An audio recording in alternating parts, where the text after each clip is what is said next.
บ่อยนะดูกินน่ะฮะไปแม่เอาไม่เกิดมาทุนไปเด้อไปเด้อเน็กเกิดลูกน่ะเอาปลาลุงไอ้เนาะกำลังพากันเต่าโฮม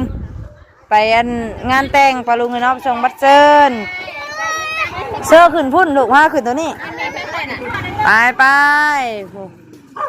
อัดประตูประต่างเรียบร้อยนะวินเนอร์เนาะวินสบายดีปะลุงไอ้ลูกเอ้าบางทีบ่ทันมูได้ไปให้เอาไปน้ำวินคนหนึ่งดิมาพี่เต้รถมาคู่กันนะ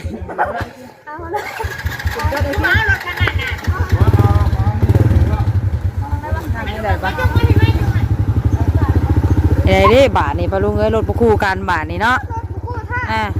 ถ้ามาอีกรถคันหนึ่งมาคู่อยู่เลยน้อยไอ้เตอร์กันเลยสบายดีสบายดีด้วยสบายดีเด้อปะลุงเด้อเนาะสบายดีแหละสวัสดีปะลุงFCบัดสุคนปะลุงไงเนาะไปบาทนี่พี่เด้อสบายดีปะลุงแน่เอ้าไปฮึบเฮ้ยเอ้าไปแล้วอุ๊บไปช่วยโต้เนาะช่วยโต้ฮิปลงเลยลูกป้าไปดิป้าบอกขึ้นกันไปผู้ไปพ่นระวังผู้ไปแม่สบายดีปะลุงเลยไอ้ตาสบายดีปะลุงเลยวินเนอร์เลยสิปาลุงสบายดีไอ้โต้โอ้ยทำไมวันนี้สวยจังเลยนี่คือไปโสดอ่ะนี่ลุงไงอ่ะลุงรับผ้าอันป้าซ้อนหรือเปล่าป้าควบไปนะไปวันนี้ปาลุงไอ้เนาะมากันมาจอดรถไปเฮือนป้าวันนี้เนาะยางไปอัดตูไว้เด้อเสียงเพลงสัมปะลุงไงเนาะเบรกไว้ก่อนเด้อปะลุงไงบาทนี้ปะลุงไงเนาะตัดภาพมาบาทนี้อยู่ในงานเรียบร้อยปะลุงไงเนาะผมอาหารการกินเพิ่งก็เต็มโต๊ะเสิร์ฟมาตลอดปะลุงเลยซ้ำสกินผมมีคนบอลว่างเลยปะลุงไงเนาะแซ่บป่ะวินเนอร์แซ่บป่ะเอาพี่น่ะพี่ปะลุงไงเนาะอ่านภาพมาทางนี้บันทางเจ้าบ่าวเจ้าสาวเฮาแมนเจ้าบ่าว69เปิ่นไปมอบเครื่องดื่มบ่มอบเครื่องดื่มให้ในบ้านบ่ปะลุงไงเนาะบรรยากาศภายในงานปะลุงไงเนาะเพราะว่าเพิ่นกาเปิดเพลงเปิดลำก็เลยถ่ายเป็นขั้นเป็นตอนไปปะลุงไงเนาะเพราะว่ามันกาเปิดเพลงหลายก็บ่ได้ปะลุงไงเนาะโดยถูกเลยฮอนแดดบ่บ่เอาจังหน่อยก็จังหน่อยพี่เกียรติบ่เพียงเชิญเนาะทั้งเจ้าภาพเจ้าชะตาเพิ่นมีเบียร์1 ลังเห็น1เพิ่นเด้อจัดงานใหญ่โตปะลุงไงเนาะแบบว่าอลังการเลยคนเดียวแต่คนไปคนมาปะลุงเนาะบางคนก็เมื่อบางคนก็กำลังมามันก็ดังออกหมอบเจ้าบ่าวเจ้าสาวเนาะเบียร์ให้ทั้งนั้นในบ้านเพิ่นปัดผู้ขาดิเอาเงินไปเพิ่นหลักเคยให้เพิ่นบ่เพราะมันเป็นกับเพลงที่จะสูบยาดอกบ่กล้าถ่ายแล้วมาพี่ก่อนเนาะถ่ายคู่บ่าวสาวเพิ่นย่างมาก่อนจะไปถามเพิ่นถ่ายคู่บ่าวสาวเพิ่นย่างมาก่อนว่าจะไปถามเพิ่นจบสารที่เฮาเอ็ดเป็นเพื่อผลิตสงการเด้แล้วก็ทั้งเจ้าภาพเพื่อมอบให้1 ล้านแล้วก็เจ้าบ่าวเจ้าสาวอีกมอบให้1 ล้านให้เลขาด้วยพรรคเฮาในบ้านโคกใหญ่เฮานี่มอบไปเพิ่นแน่เจ้ายกไปเพิ่นแน่เป็น2 ล้านเนาะพี่น้องจัดระบบให้เพิ่นเลย3 รอบทอดเลย2 ล้านกับ2 รอบก็ได้ดิได้กะช่วงแรงๆปะลุงไงเนาะตอนนี้กะ5 โมงยังแล้วปะลุงไงเนาะโดยรับจังหวะอย่างนี้ไปดิทันทีที่เขาหายไปแดงเจ้าว่าทั้งเจ้าบ่าวเจ้าสาวทั้งเลขาในบ้านเฮานี่เพิ่นกะเจ้าใครเปิดระบบสมาธิรับจังหวะ2 รอบทอดเด้อ2 รอบเปิดเพลงเนี่ยปะลุงไงเนาะเอาไปที่ละเล็กละน้อยนี่แหละปะลุงไงเนาะ และกระทั่งในบ้าน ได้เพิ่นก็บ่มาจำเนาะยังออกอยู่ แล้วก็พักครัวอาจารย์เฮาขอบใจด้วยท่านอาจารย์เป็นทำวงที่ สบายดีสบายดีสบายดีมาทุกคนพอเป็นเพลงในการเสียงเสียงเพิ่นกำลังมาทางนี้นะ แม่สาวบานทิม เบิ่งทางนี้สิเมื่อแล้ว ดาพงสุภาพี่น้องเลยขอบใจได้หลายเด้อ บ่ได้ยินดอกนางก่อนใจเย็นหมายถึงเฮานี่แหละใจเย็น เพื่อเป็นการเสียเวลาด้วย ได้ผู้จะบ่าวสาวมาทางนั้น เชิญทางอาจารย์ชุมเบาเนาะมาถาม ได้ไปสัมภาษณ์ไปก่อน คือปฐมเนี่ย ได้ ครับ เจ้าอยากสัมภาษณ์แล้ว บ้านดงน้อย แม่นสุดสีแดงหุ่ง โด แม ยว เลย เชิ นะ ญพ่อหมู่ งานเพิ่นก็งามเพิ่นจัดงานกับว่าลุงไงเนาะพี่โอ้ยดอกไฟมาแล้ว เกวนเชิญผู้กดกายจากเวทีเด้อเพื่อเป็นชีวิตมงคลให้แก่ลูกแก่หลานบ้านเฮานี่แหละ เราห้องได้เลยบัดนี้ ผมแม่นอื่นไก่เนาะพี่น้องกันครับ พี่น้องทั้งแม่เฮ้ยวินเนอร์เฮ้ยลูก เบาเด้อลูกลงในใจในทั้งหน้าหน้าพาทางเลยเด้อ อ๋อพี่ละเอามาพี่เมื่อไงคนที่จับมาลูกมาเด้อคุณหนาไอ้บิวอันเอ้ยบิวก็ไอ้ต้าเห็นยังผู้พอแต่มากอดคอรถเนาะ เพียนเชิญเนาะอาจารย์ชมเบาเนาะ ป้าเพิ่งไงบิวนี่จีนี่นะจีนี่ บ้านดงน้อยครับนะ ผู้น่ะแม่ยังมาอยู่แม่มาหลังไอ้โตลูก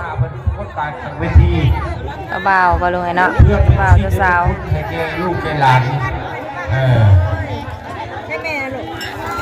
แก่ลูก หัก แก่หลา ต่าน งไว้ปะลุงเอ้ยเนาะ เริ่มมาทางห้างกระยองน้อยอุกาห้างกระยอง หักต่างไว้แต่เพิ่นก็คู่เพิ่นก็น่าฮักได้ปะลุงเอ้ยเนาะ จักชีเป็นห้องในคนของคนไทยปันใดเพิ่นอยู่ข้างในก่อนเมนก็ผู้ยางมานี่แล้วเมนยกโป้ให้แน่ก็ถ่ายรูปเลยนี่โอ้ยผู้ใดก็ บิวตี้วินเนอร์ตัวนี้ เขาใหญ่อยู่แหละ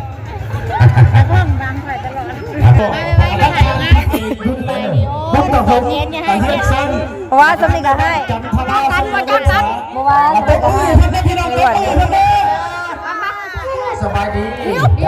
สบายดีผมเป็นคนธรรมดาเนี่ยเพิ่นน่ะ มันเคยเจอกันมันคนธรรมดา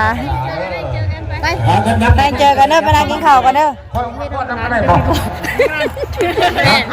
กว่ายายเห็น พ่อทำอะไรบอก อยู่ซื่อแม่อย่ามาหักกระเพงกันตอนนี้แม่ไม่อ้วน วันเสียนชอบรับเกียรติ ซันเนอร์ อ้าวเริ่มเปิดดอกปืนดอกไฟแล้วบัดนี้ปะลุงเนาะ เอาเต็มมือเต็มเกียร์เลยเพื่อนเพื่อน สวดสวด เจ้า พูดเรื่องไหนเอ่ยเดี๋ยวสอนน้องพ่อนเลยไอ้วินเนอร์พ่อนโอ้ยมึงเนี่ยวินเนอร์ ได้บ้านโคกวา นี่เอา2คนนี่ออกไปไอ้โต้พ่อนโอ้ยป้าเอาเลยลูกข่อยออกไปพ่อน เอาเงาสักวันมาดิ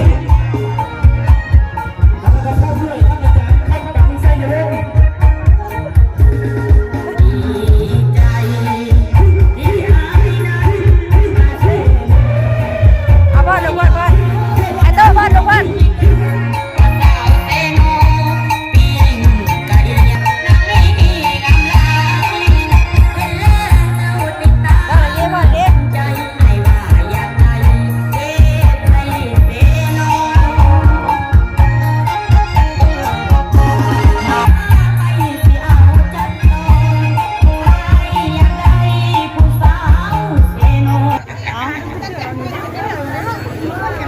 ใช่ลูกโอ้ยวินเนอร์นี่เนาะไปหาคอไทยหูหาคอไทยหูแล้วจะบ่าวแล้วสาวก่อนปะลุงไงเนาะสาวลาวบ่าวต่างประเทศปะลุงไงเนาะ จัดใจไทยเด้อ สาวลาวบ่าวสหรัฐพี่น้องเลยหักต่างไว้เนาะยินดีน้ำเพื่อนไปนี่กันเนาะตัวเดียวเมียเดียว พี่น้องทั้งแม่ อ้าวตอนนั้นเดี๋ยวทานยังเขาก็เอาลูกละ พี่น้องว่าใช้ ไปสา เป็นผู้ไก่เนาะพี่น้องกัน โอ้จัดการงามปะลุงไงเนาะ คือกันทั้งแบบ กันรู้สึกว่าในบ้านเราเนี่ยมีหากระเห็นเพื่อนนี่แหละเนาะจัดงานใหญ่โตปะลุงไงเนาะ พอได้เงินอยู่ตอนนี้ก็เขาพัฒนากันไปนะ ถ้าก็เป็นแต่เพลงของเราได้เลย ซอย ส่วนชื่อเดียวกันกับเพื่อนๆนะผม เจ้าบ่าว69 ปีปะลุงไงเนาะแต่เพิ่นก็ยังน่าฮักปะลุงไงเนาะหลังจากกินข้าวกินน้ำแล้วปะลุงเอ้ย อาจารย์ มาเติมต่อ มาจาก เติมแล้ว โรง เติม เรียนมสบางพี รุ่นอะไรที่ไหนรุ่นแรกก็เติมรุ่นแรกก็เติมปะลุงเอ้ย อาจารย์ ยังไม่ได้กินยังได้แต่ปากรุ่นมาไหนได้ว่าแต่ไม่ได้กิน ได้ขอมาสม เลียน้ำในขึ้นไหนเลียกินเบียร์จอกนึง แล้วก็ กินเบียร์ปะลุงเอ้ยเนาะ ท่านเซิน กิน ท่าน เบีย อาจารย์ มาใส่เงิน หลวง 200,000 วิไล ได้กิน เพื่ เบี อย น ร์จอก จักร โอ้ย50นึง แล้วก็อาจารย์ที่มาด้วยศรีมหานามแล้วก็อาจารย์ลินดาพงศ์สุภาแล้วก็ท่านอาจารย์ลัมมานากิตติลา เพราะว่ากับข่าวมันเป็นไข่นะ เทียบเชิญด้วยกันเด้อ อันกินไม่ได้เราเป็นไข่ อันอยากจะ ข้าวเย็นเด้ เอาว่าท่านจะมาวิธีเป็นอะไรเราเลย ปากีเตอร์อย่าบอก เรียนเชิญท่านทีมงานผู้อาจารย์เขาเอามาจากตำนานเรียนมสบางพี ทำเป็นมากกับมันเด้อเท้า พร้อมด้วยทีมงานและมือของคณะของทางต่าง เผื่อเด็กๆกับผู้พี่น้องเลยยุ่งยากอยู่ทั้งนั้น ๆเอาเรียนเชิญด้วยท่านอาจารย์เด้อ คนก็เริ่มทยอยเมื่อแล้วปะลุงไงเนาะบางคนมันก็ เพื่อ เมื่อ เป็น น้อ เกี ย ยรติ แล้ เป็นสิริมงคล ยัง ให้ โย แก่ท่าน ปะลุงไงเนาะ เจ้าภาพ เอานี่ก็ยังโยยังกินเบียร์ยังมอดยังอยู่10 ป่องยังเราพูดละโอ้ยหาก็ได้พูดละจอกหาก็ได้พูดละจอกยังหน่อยก็ได้ไม่ได้ถาไม่ได้ถาบัวมากินเมาถาบัวเปล่า แล้วก็ เมาถาบัวแล้วลากมาเลยลากมากับมันนอนแม่โตมานี่นะ แต่ใช่ได้ โอ้ยสงสัยเลยข้างแม่โตแล้ว แล้วก็ท่านเจ้าสาวพร้อมกับเวท เมาได้ปลาลุงเลยเนาะเมาอันว่าจะลุกแล้วงานลูกเขาได้แม่งานลูกมวนแล้วไป เอาขอเยี่ยมเส้น เจ้า เด้อ กันปลาลุงเลย ท่า เนาะ นเจ้าเบาเท่าเสื้อเลื่อน เสือ แล้วก็ท่านเจ้าสาว เล่าเสือ นั่งสมหวังเสนวงศ์ เสือ ขอเยี่ยมเส้นเด้อ เอาละอ่านกี่ ท่าน เสือ เจ้าเบาเจ้าสาว ก็ว่าเจืองเสืองน่ะเสืองเรื่อ